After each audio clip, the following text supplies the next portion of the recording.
오늘 설교의 제목은 하나님의 자비는 우연이 아닙니다 라는 제목으로 말씀을 나누겠습니다. 크리스찬 가수 중에 우리 만남은 우연이 아니라고 대중가요를 히트시킨 권사님이 한 분 계시죠. 네, 그분이 신앙적으로 아마 그걸 지었다고 제가 간증을 들은 것 같습니다. 오늘 우리가 이 자리에 앉아 있는 건 우연이 아닙니다. 지금 앞뒤 좌우에 계신 분들과 함께 앉아 있는 게 여러분 우리 생각에는 우연인 것 같고 그냥 그렇게 시간이 맞았나 보지 라고 생각하지만 오늘 본문 말씀에 보면 우리가 하나님의 관점에서는 전혀 우연이 아니라는 사실이에요. 오늘 본문 룻기 2장 본문에 보면 룻과 보아스가 만나는 장면이 등장하게 됩니다. 우연히라고 기록되어 있습니다. 마침이라고 기록이 되어 있어요. 그런데 이것이 세상적인 관점으로는 갑자기 우연히 만났지만 하나님의 관점에서는 반드시 만나야 되는 필연이라는 것입니다. 우리가 지난주부터 룻기를 시작하면서 나오미와 오르바와 룻이 세 사람이 과부가 됩니다. 룻기 1장에서 보면 희망을 찾아갔던 모압 땅, 먹고 살기 위해서 갔던 그 땅, 그러나 하나님의 약속의 땅이었던 예루살렘 베들레헴을 떠나서 이방 땅에 갔을 때 남편 죽고 두 아들 죽고 불과 10년 안에 세 여자가 과부가 됩니다.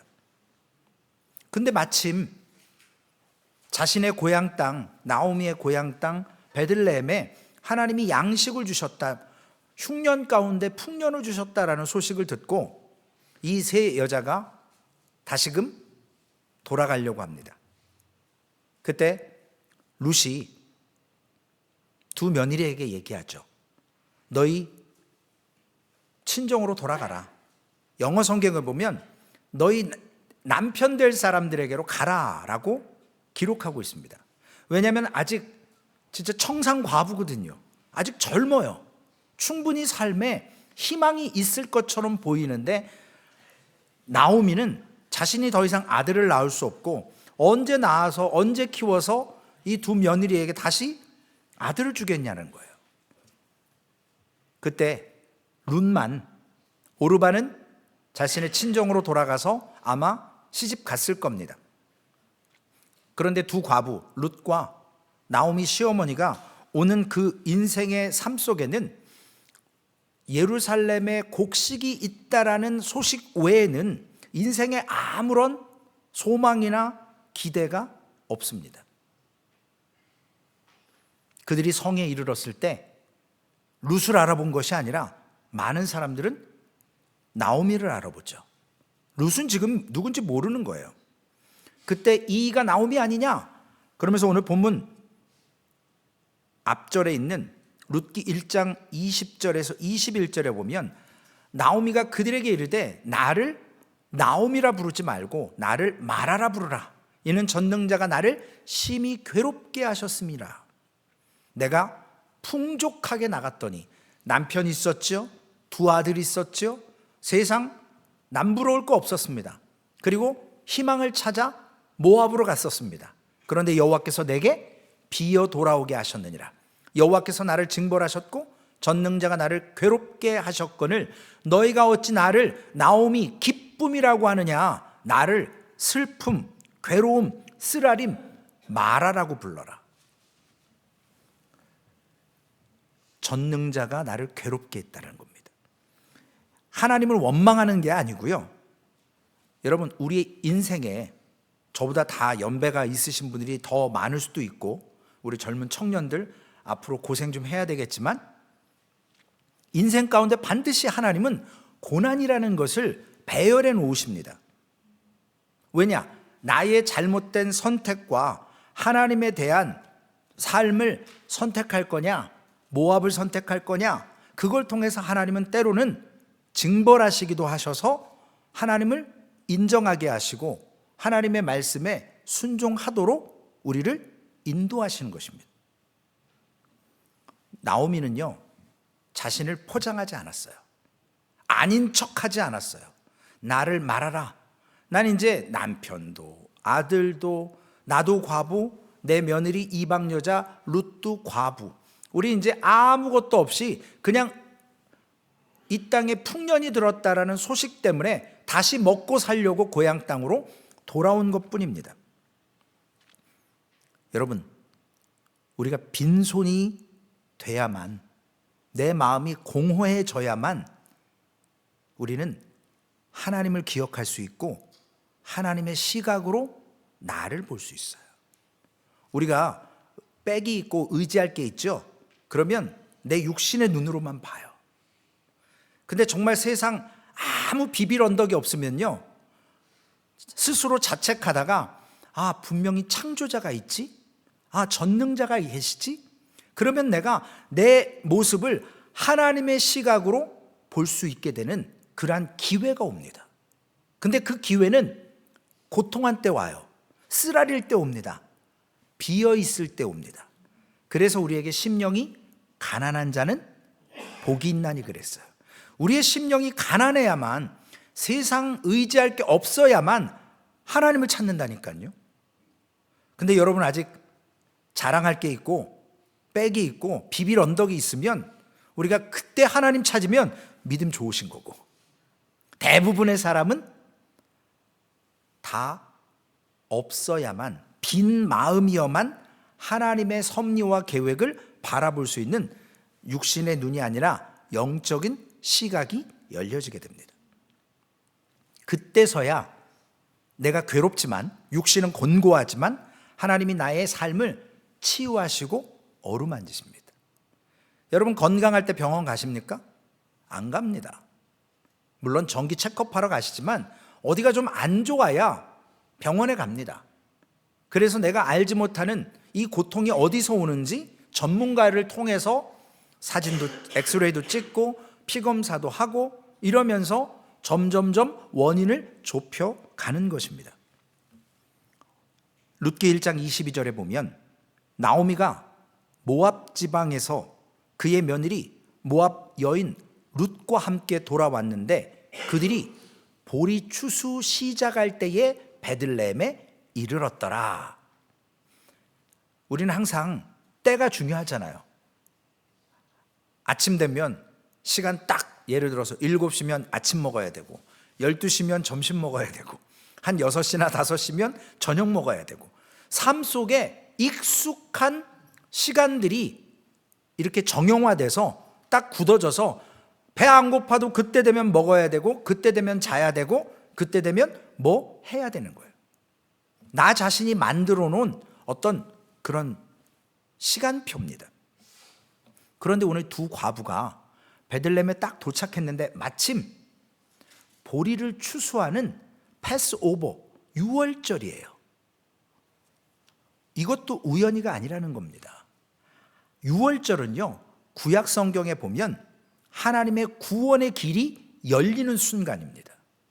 그 유월절은 이스라엘 백성들이 어린 양을 잡아서 임방과 좌우 문설주에 피를 바르고 그 집 안에서 양고기를 먹고 쓴나물을 먹고 누룩 없는 빵을 먹을 때 죽음의 사자가 그 피 바른 예수 그리스도의 피를 의미하는 어린 양의 집은 넘어가 주는 거예요. 내가 이뻐서, 내가 죄 안 지어서, 내가 선한 일해서, 내가 지식이 있어서 능력이 있어서가 아니라 하나님의 말씀에 순종했을 때, 구약으로 보면, 신약으로 보면 예수 그리스도의 피로만 구원을 얻는다는 겁니다. 이 절기인 유월절 때 하나님께서 보리를 추수하게 하셨습니다. 그동안 베들레헴도 흉년이 들었었습니다. 먹을 것이 별로 없었어요. 오죽했으면 엘리멜렉과 말론과 기론, 나오미가 자신의 살던 삶의 터전을 놓고 이방 땅으로 갔겠습니까? 먹고 살려고 간 거거든요. 지난주 말씀드렸잖아요. 나 배 고른 건 괜찮아요. 근데 내 자식이, 자식이라고 하면 안 되죠. 내 자녀가 배 아프고 배고프고 울고 하는 건 부모가 못 견디는 거거든요. 굶주렸던 두 과부의 인생에 오늘 출애굽의 구원과 같은 유월절의 시간이 찾아왔습니다. 먹을 것이 있다라는, 룻기 2장 1절에 보면 갑자기 나오미의 남편 엘리멜렉의 친족으로 유력한 자가 있으니 그의 이름은 보아스더라. 하나님께서 뜬금없이요 성경에 보아스라는 사람이 갑자기 툭 튀어나와요. 이게 하나님의 필연입니다. 우리가 생각할 땐 어디 길 가다가 만났네, 우리 소망교회 성도님이네, 안녕하세요, 이게 우연이라고 생각하지만 하나님께서 만나게 하시는 이유가 있다니까요. 보아스의 이름의 힘은 뭐냐면요, 그 안에 능력이 있다라는 의미가 있습니다. 유력한 자라고 성경은 얘기해요. 뭐에 유력하냐면 우리 성경에는 안 나와 있어요. 영어 성경에도 안 나와 있어요. 시리아 쪽의 성경에는 뭐라고 기록되어 있냐면 율법에 있어서 유력한 자. 율법에 있어서. 보아스라는 사람은 율법을 잘 지켰던 사람이라는 거예요. 왜 그랬냐면 하나님께서 보아스는 말씀을 잘 지켰던 유력한 사람으로 이미 준비시켜놨다라는 것입니다. 그 말씀이 이제 룻기 2장 2절에 따라가 보면 이런 말씀 있죠. 모압 여인 룻이 먹고 살아야 되니까 시어머니를 봉양해야 되니까 시어머니 나오미에게 이르되 원하건대 내가 밭으로 가서 내가 누구에게 은혜를 입으면 그를 따라 이삭을 죽겠나이다 하니 나오미가 그에게 이르되 내 따라 갈지어다 하매. 여기는 지금 나오미의 고향이에요. 룻은 이방 여인이에요. 그런데 어디 지리도 모르고 어디에 뭐가 붙어 있는지도 모르는데 일단 시어머니를 봉양해야 되니까 나가서 남의 밭에 가서 떨어진 이삭을 줍겠다라는 것입니다. 룻이 움직이기 시작하는 거예요. 먹고 살려고. 살기 위해서 지금 뭐라 해야 되거든요. 여러분의 이민 생활 룻과 같지 않았습니까? 미국 오셔서 뭐 50년 전에 오신 분도 계시고 40년, 30년, 20년, 짧게는 지금 몇 달 안 된 우리 학생들도 있는데 이민 생활은 그렇게 녹록하지가 않거든요. 만만하지가 않거든요. 내 부모가 있고 내 가족이 있고 누가 좀 비빌 언덕이 있으면 괜찮지만 정말 아무도 없는데 뚝 떨어뜨려 놓고 한번 살아봐라. 닥치는 대로 일을 하지 않습니까? 먹고 살아야 되니까요. 말 안 되죠? 앞뒤 분간 못하죠? 내가 알고 있는 지식은 여기 와서 아무짝에 쓸모가 없어요. 유일한 건 눈치만 빨라져요. 말이 안 되니까 못 알아들으니까 눈치라도 빨라야 되거든요. 그러다 보니까 어느새 지금에 와 있지 않습니까? 룻이 그랬습니다. 이방 땅에 와서, 룻에게 보면 이방 땅이잖아요. 자기 땅은 모압 땅이에요. 거기에 와서 지금 내가 어머니를 먹여 살려야 되는데 젊은 과부로서 어떻게 해야 될 것인가 결단을 내려서 어머니 제가 나가서 뭔가 해보겠습니다 라고 하고 나옵니다. 3절 말씀에 보니까 룻이 가서 어떤 추수하는 밭을 만난 것 같아요. 베는 자를 따라 밭에서 이삭을 줍는데 나오죠. 또 우연히 엘리멜렉의 친족 1절에 얘기했던 보아스에게 속한 밭에 이르렀더라. 룻은요 그냥 저기 누가 추수하네, 죄송한데 추수하다 떨어진 거 내가 나랄 좀 주실 수 있을까요? 하고 줍기 시작했는데 거기에 보아스의 밭이라는 거예요. 성경은 우연이라고 얘기하죠. 룻에게는 우연입니다. 그러나 하나님은 우연이가 아니라 필연적으로 만나게 하시는 거예요. 우연은요 미크레라고 하는 히브리 말로서 어떤 사건을 시작할 때, 인생의 전환점일 때 그 뜻밖의 일을 우연이라고 얘기합니다. 근데 성경으로 보면 하나님께서 일하시는 사건의 시작이 우리는 우연이라고 얘기하는 겁니다. 룻이 보아스의 밭인지 보아스가 누군지 알게 뭐예요? 하나님은 아시지만 우연히 간 겁니다. 모르고. 그런데 그녀가 그곳에 이르는 것은 하나님의 계획이자 하나님의 역사, 섭리였다라는 거예요. 우연이라고 얘기했죠. 4절에 보면 이런 단어가 나오죠. 마침.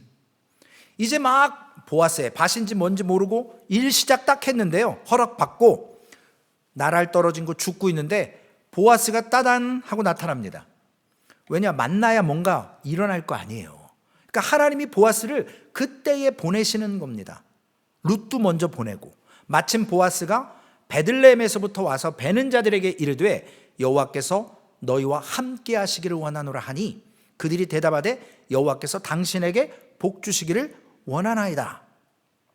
영어 표현에 God be with you 뭐 이런 말 많이 쓰잖아요. 하나님이 너와 함께 하기를 원한다. 축복의 말이거든요. 서로 종과 주인이 서로를 축복합니다. 왜냐? 경사거든요.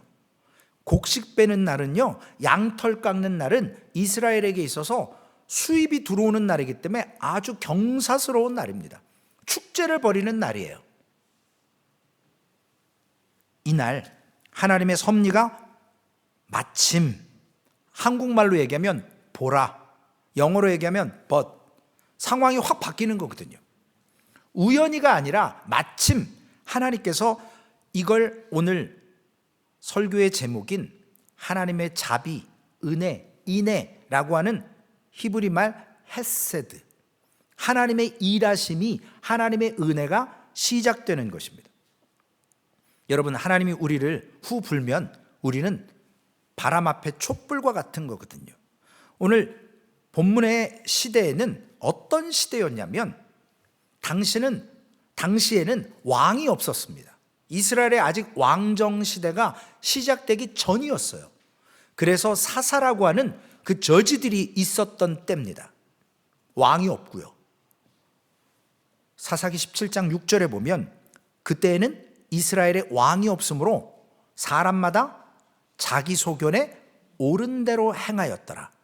이걸 한국말로 얘기해 드리면 죄송스러운 표현이지만 개판 5분 전이라는 거예요. 왜냐? 왕이 리더가 없으니까요, 내가 하고 싶은 대로 하는 거예요. 누가 간섭할 수가 없어요. 내가 하고 싶은 대로 누가 경찰이 있거나 뭐 이런 게 아니라는 거예요. 내 뜻이 옳다. 내가 하고 싶어? 너랑은 뭔 상관이야. 내가 하겠다는데. 그러니까 남의 일에 간섭할 수가 없었어요.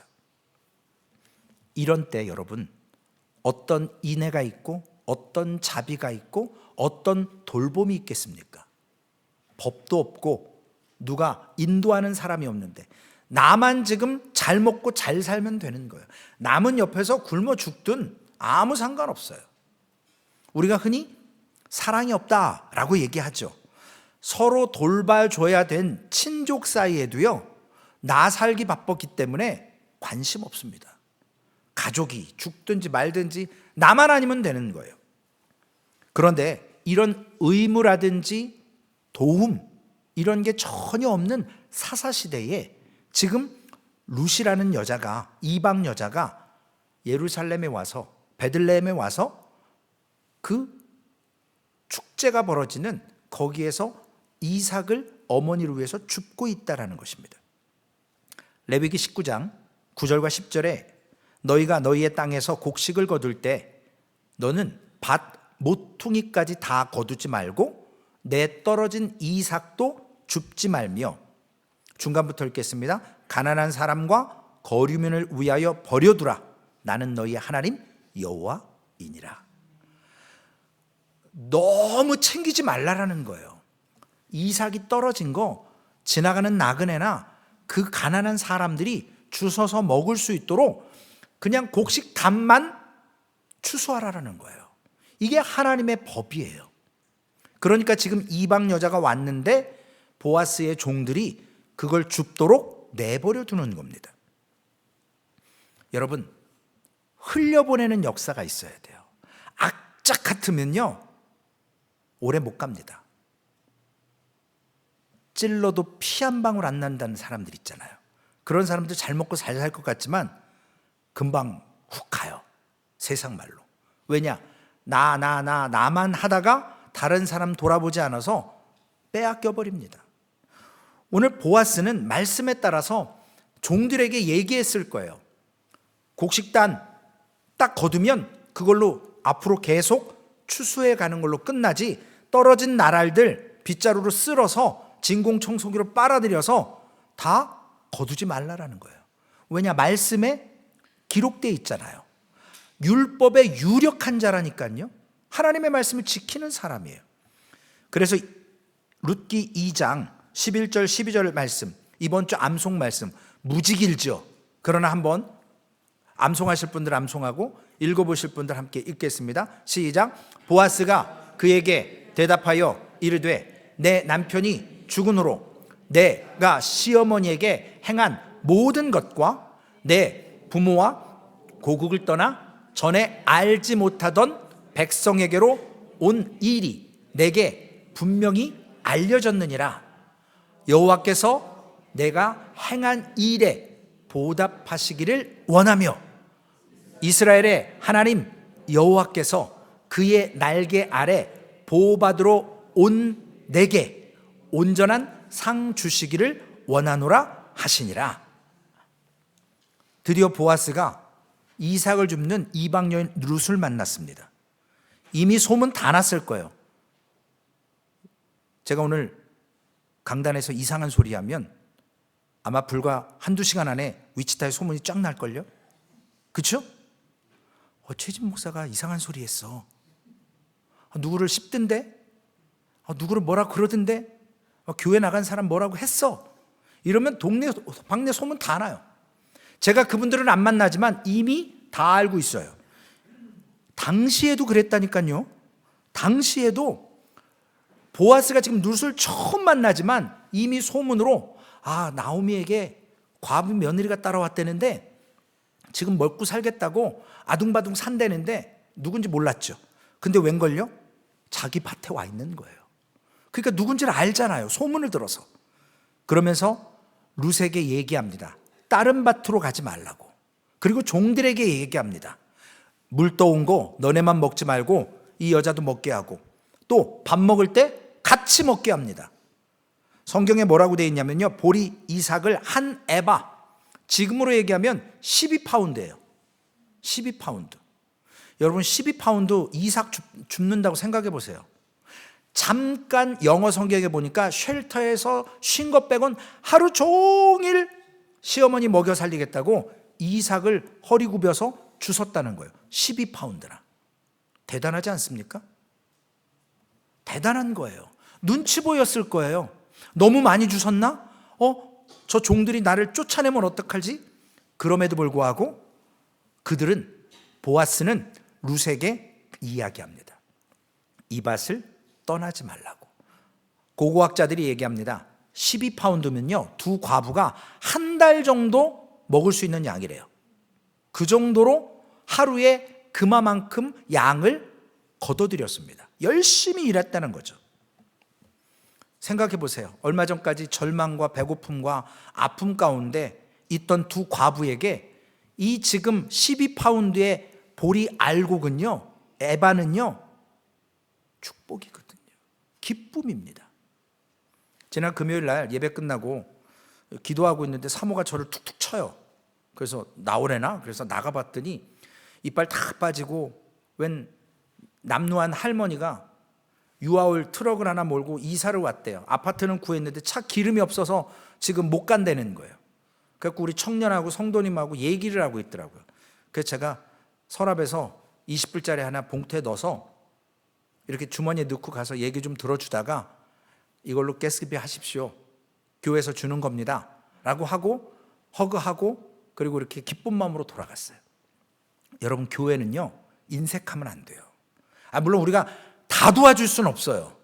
그러나 오늘 보아스와 같이 종들과 같이 그 밭의 나랄들을 흘려보낼 수 있는 그 자비, 헤세드, 은혜, 그게 있어야 된다는 거예요. 여러분, 악착같이 살면요 돈은 모을 수 있어요. 그러나 욕은 바가지로 드십니다. 주변에 사람 없습니다. 웃으시는 분들은 보셨는지 아셨는지 경험해 보셨는지. 이제 그 한 에바 12파운드를 가지고 어머니 룻에게 갑니다. 룻기 2장 19절에 이렇게 이야기하죠. 중간부터 읽겠습니다.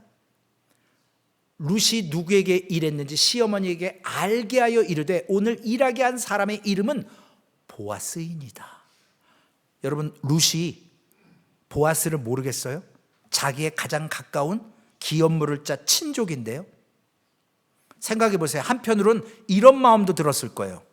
내가 딱 왔는데 기업 물을 자가 보아스 말고도 그 위에 선행된 넘버원이 있었거든요. 이 사람들이 지금 아무런 행동을 안 했어요. 여러분 생각해 보세요. 여러분 죄송하지만 쫄딱 망해서 한국 고향 땅에 딱 갔다고 치겠습니다. 건너편 집에 우리 가족 친척이 사는데 내가 지금 굶고 있는데 돌아 안 본다? 여러분 마음 어떻겠어요? 남보다도 못한 게 가족이 되는 거거든요. 그런데 그때 룻이 얘기하는 거죠. 룻이 오늘 보아스의 밭에서 일했습니다. 그분을 만났습니다. 그랬더니 나오미가 그분은 우리의 기업 물을 자다라고 얘기를 합니다. 20절 말씀에 보면 그가 살아있는 자와 죽은 자에게 은혜 베풀기를 그치지 아니하였다. 그러니까 여러분, 우리 교회가 인색해서는 안 돼요. 우리 마음이 인색해서는 안 된다고요. 근데 언제 인색해집니까? 내 마음이 메말라 갈 때 그래요. 내 입술에 감사가 없을 때 그래요. 내가 여유가 없을 때 인색해져요. 그러거나 말거나. 지금 나 살기 바쁜데. 근데 여기에 나오는 은혜 베풀기를, 그 단어가 헤세드예요. 헤세드. 하나님의 사랑이 바로 이런 헤세드입니다. 살아있는 자와 죽은 자에게 은혜 베풀기를 그치지 않는 보아스를 만난 거예요. 여러분, 룻이 시어머니 나오미에게 헤세드를 베푼 거거든요. 시어머니 굶주리지 않도록 나가서 지금 이방 여인으로 그 나라를 떨어진 걸 줍는 것 자체가, 시어머니를 모시는 것 자체가 헤세드라고요. 인애라고요. 자비라고요. 그런데 또 그 일 가운데 보아스가 룻에게 인애, 헤세드, 자비를 베풀어 주는 거예요. 돌고 도는 겁니다, 여러분. 내가 누군가에게 헤세드를 경험합니다. 그러면 그걸 나도 누군가의 어려운 사람에게 헤세드를 흘려보내 줘야 돼요. 그래야 이게 퍼져나가는 거예요. 하나님께서 그 땅에 베풀어 주신 자비, 헤세드를 주목했습니다. 그래서 헤세드를 베푸는 자가 하나님의 헤세드를 또한 경험하고 느끼는 거예요. 결국 우연히 일어났던 그 일이 마침 보아스가 오므로 두 사람의 만남이 이루어졌고, 그 밭을 떠나지 말고 또 와도 된다라는, 계속 추수 때까지 먹고 살 수 있도록 연결해 줬습니다.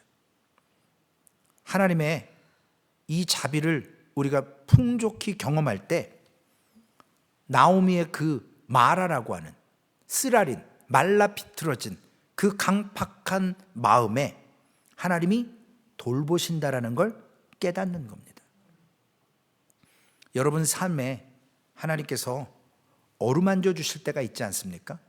힘들고 어려울 때, 그때 하나님의 자비를 경험하셨다면, 우리가 몇 달 전에 말씀을 나눴던 것처럼 여러분 죽으십시오. 순교해야 돼요. 다른 사람을 위해서 나의 시간을 쪼갤 수 있어야 됩니다. 내가 힘이 있다면 도울 수 있어야 돼요. 왜냐? 그게 지금 내가 하나님께 계속 자비와 헤세드를 경험할 수 있는, 하늘의 문을 막지 않는 방법이라는 사실이에요.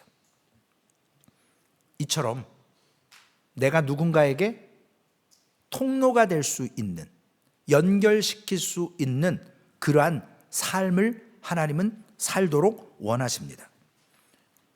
룻의 시대는 사사의 시대였다라고 말씀드렸어요. 법과 원칙, 리더가 없었던 시대입니다. 자기의 하고 싶은 대로 하는 시대였습니다.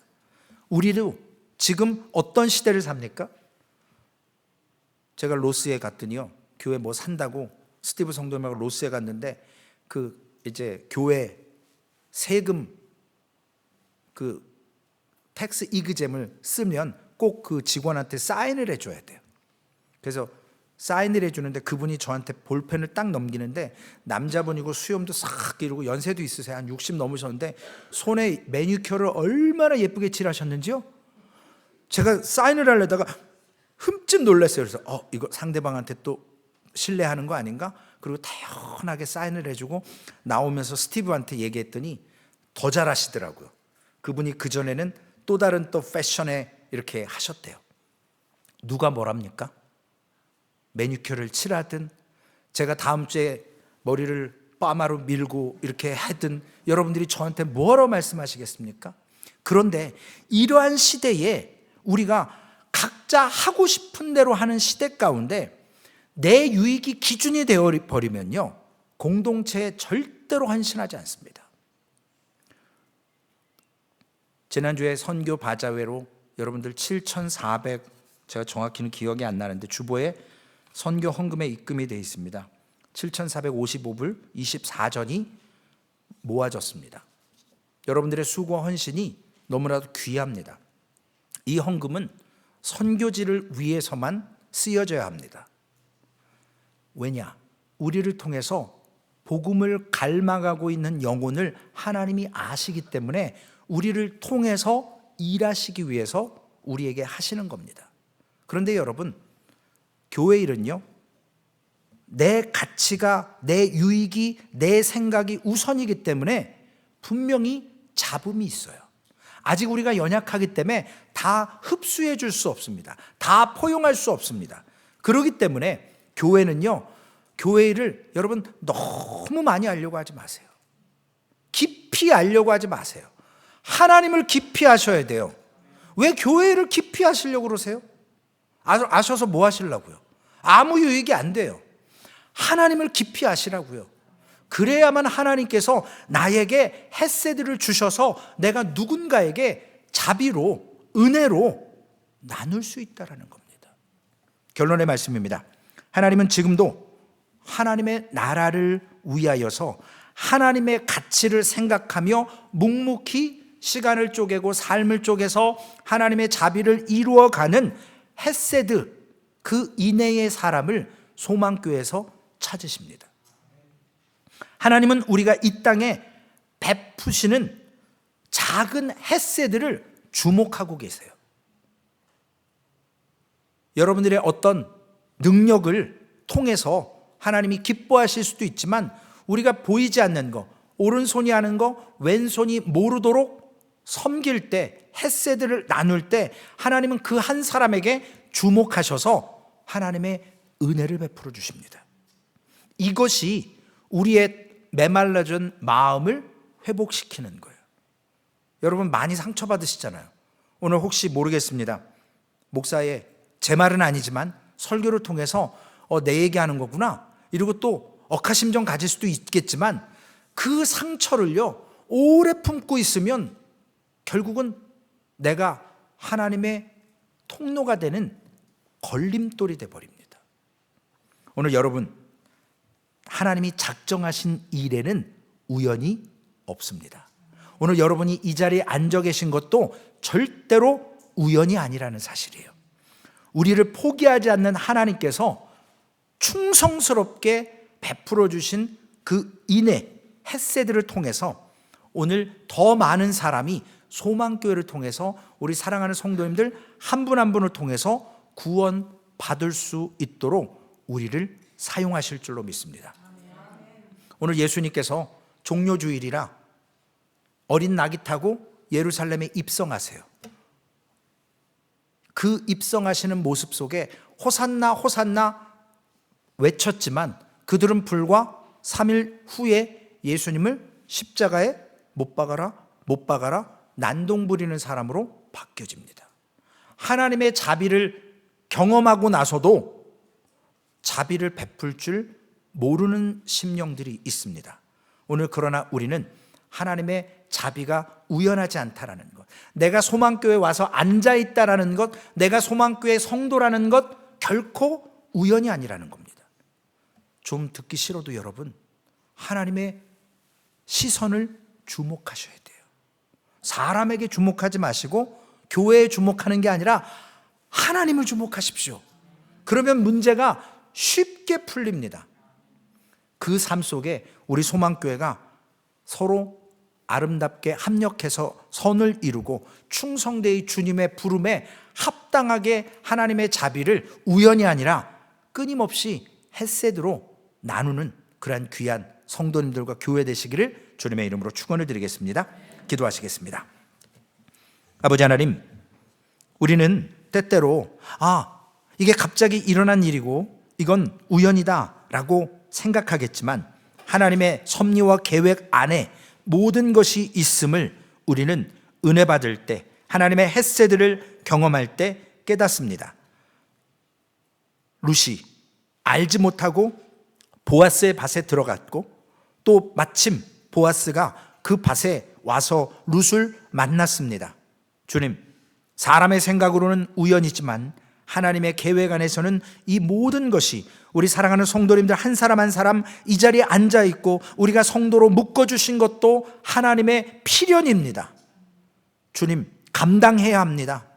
나와 성격이 다르고 생각이 다르고 사사시대와 같이 내 주장이, 내 이익이 앞서는 시대를 살고 있지만 보아스처럼 하나님의 말씀에 유능한 자 되게 하셔서 내 기준이 아니라 하나님의 말씀의 기준에 의해서 하나님의 헤세드 인애가 우리 소망교회를 통해서 하나님께 공급받고 우리가 또한 세상과 주변에 그 복음의 통로가 되는 귀한 교회로 우리 사랑하는 성도님들 한 분 한 분 주님 붙들어 주시옵소서. 감사합니다. 예수님의 이름으로 기도 올리옵나이다.